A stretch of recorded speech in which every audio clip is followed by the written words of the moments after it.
Remediation techniques for contaminated soil. Contaminated soil is a significant environmental concern due to its potential impact on human health and the environment.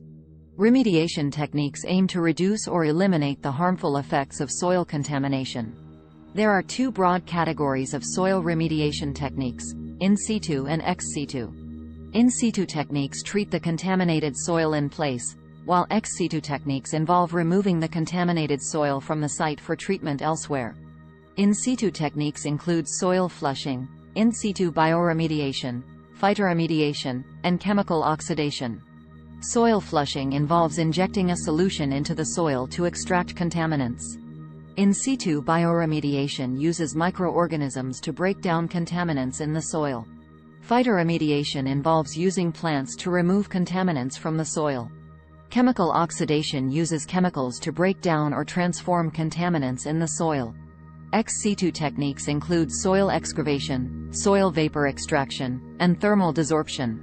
Soil excavation involves removing contaminated soil from the site for treatment elsewhere. Soil vapor extraction removes volatile contaminants from the soil by applying a vacuum to the soil. Thermal desorption involves heating contaminated soil to vaporize the contaminants for treatment and disposal.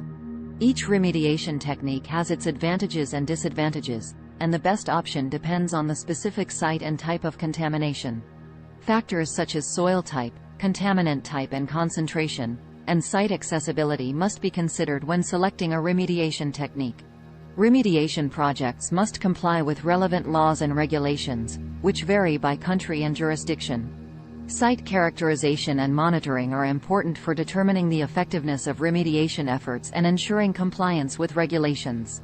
Successful soil remediation requires careful planning, monitoring, and ongoing maintenance. Stakeholder engagement and communication are important for addressing community concerns and gaining support for remediation efforts.